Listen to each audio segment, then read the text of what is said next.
Good morning student. देखो MSc BSc second में और एमएससी सेकंड ईयर में केमेटोग्राफी का आपको रेगुलर ही प्रैक्टिकल रहेगा।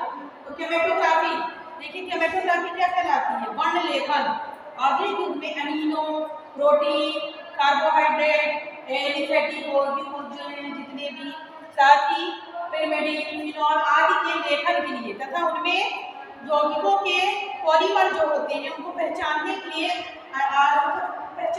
एक विधि का उपयोग किया जाता है जिसे वर्ण लेखन या केमेटोग्राफी कहा जाता है। ऑर्गेनिक पदार्थ जो होते हैं, जितने भी ऑर्गेनिक मटेरियल जो होते हैं उनको आइडेंटिफिकेशन करने के लिए केमेटोग्राफी का उपयोग किया जाता है। ठीक है, केमेटोग्राफी जो होता है जिसका अर्थ होता है रंगों का लिखना।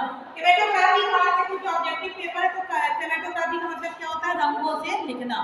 ठीक है, तो आपको समझ में आएगी क्रोमेटोग्राफी मतलब इसका मतलब ये क्या होता है? रंगीन लिखावट। ठीक है, देखो केमेटोग्राफी ग्रीक भाषा का शब्द है जिसे कि सबसे पहले रूसी वैज्ञानिक जो थे माइकल ट्विस्ट ने 1906 में बताया। 1906 में इसके बारे में बताया माइकल ट्विस्ट ने। ठीक है, ये हो गया केमेटोग्राफी। अब केमेटोग्राफी जो आविष्कार के साथ साथ आप देखोगे पेट्रोलियम, ईथर, साथ ही क्लोरोफिल आदि को पृथक करने के लिए कैल्शियम कार्बोनेट को पृथक सीधा सिंपल है कि जो विभिन्न प्रकार के ऑर्गेनिक यौगिक जो होते हैं उनके अंदर जो जो भी पदार्थ होते हैं उनको अलग करने के लिए विधि होती है जिसे हम केमेटोग्राफी मेथड कहते हैं। इसके द्वारा हम रंगीन लिखावट या वर्णक्रम लिखावट भी कहते हैं। ठीक है, अवशोषण अनुक्रम अनुसार पिगमेंटेड रंगों के प्रदेश को खंडित करना।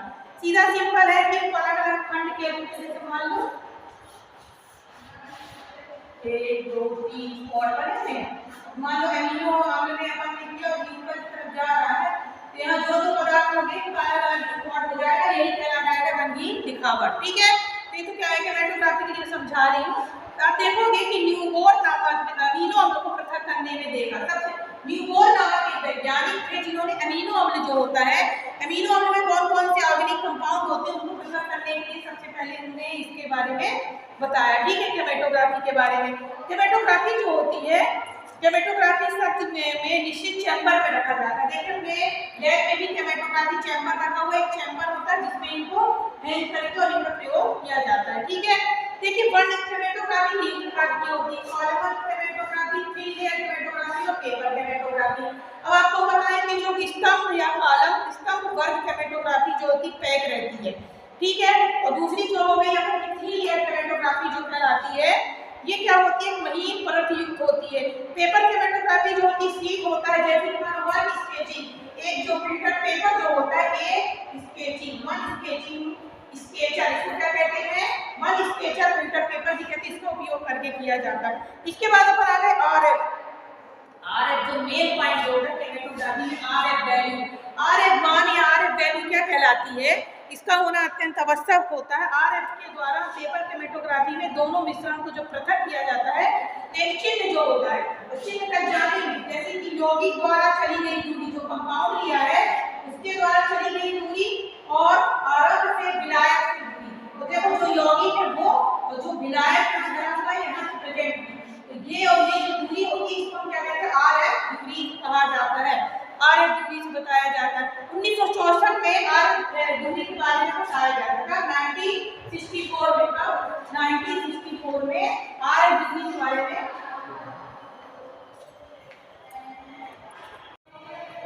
ठीक है, ये हो गया। अब देखो मैंने भी बताया 1964 में इसके बारे में बताया गया। ठीक है, आरएफ वैल्यू के बारे में। आरएफ वैल्यू का मतलब मैंने बताया कि यौगिक द्वारा चली गई दूरी, जो कंपाउंड है उसके द्वारा चली गई, और जो आरएफ में जो विलायक होता है उसके द्वारा चली गई दूरी को क्या कहते हैं? आरएफ वैल्यू कहा जाता है। देखिए बहुत ध्यान से सुनना, थ्योरी में भी है और एग्जाम में मोस्टली आपसे इसके बारे में पूछते हैं। इसके बाद देखो आप आरएफ के बाद इसमें स्पॉट जो होता है, एक कागज की प्लेट होती है जिसमें स्पॉट होती है, ये इसको किसको दर्शाते हैं? आरएफ दूरी को दर्शाते हैं। ये हो गया।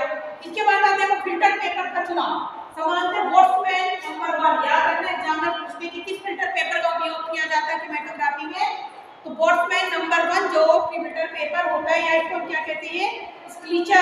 स्क्लीचर या इस बार भी प्रैक्टिकल एग्जाम में पूछ रहे थे कि केमेटोग्राफी में किस कौन से पेपर का यूज हुआ, तो फिर से मैं बता रही हूँ बोल्ट्जमैन नंबर 1 पेपर का यूज होता है, इसको स्क्लीचर भी कहा जाता है। ठीक है, इस फिल्टर पेपर का उपयोग किया जाता है। पृथक की श्रेणी में स्पष्टता चिन्हों को आसानी से बताया जा सकता है इस मेथड पेपर के द्वारा। इसमें ऊर्ध्वाधर का विचलन भी नहीं होता है, ठीक है।